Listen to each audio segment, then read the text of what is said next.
Hey, everybody, and welcome to your midweek meditation. I hope you guys are having a good holiday week.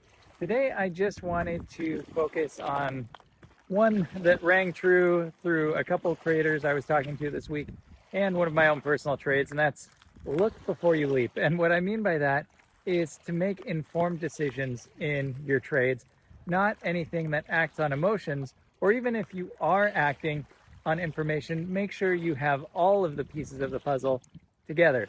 So a few folks that I have been working with on the coaching front have been struggling with just making decisions on the charts based on emotion rather than looking at the technicals and the fundamentals and finding that good entry. Like maybe some of the macro is there in the background to support their thesis, but they're buying in at a frothy top and not looking at the technicals of the charts to say, hey, I should wait for a cool off and wait for that good entry. So that's one instance of looking before you leap, not making those emotional decisions.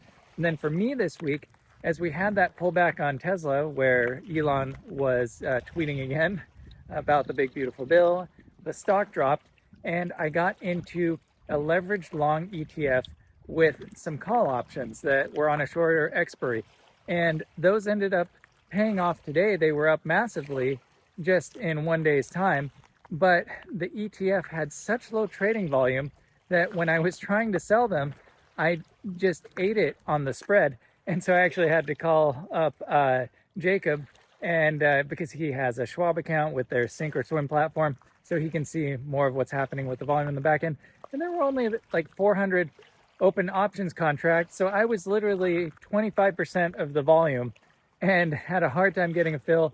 The trade ended up not being so profitable. So lesson learned, I didn't look at that, and he slapped me on the wrist a little bit and said, hey, never trade options with an ETF.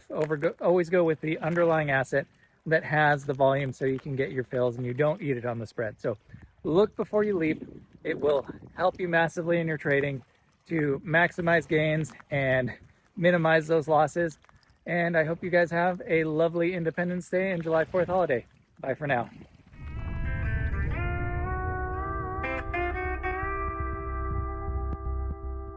This isn't financial advice. Past results are not indicative of future performance. Do your own research.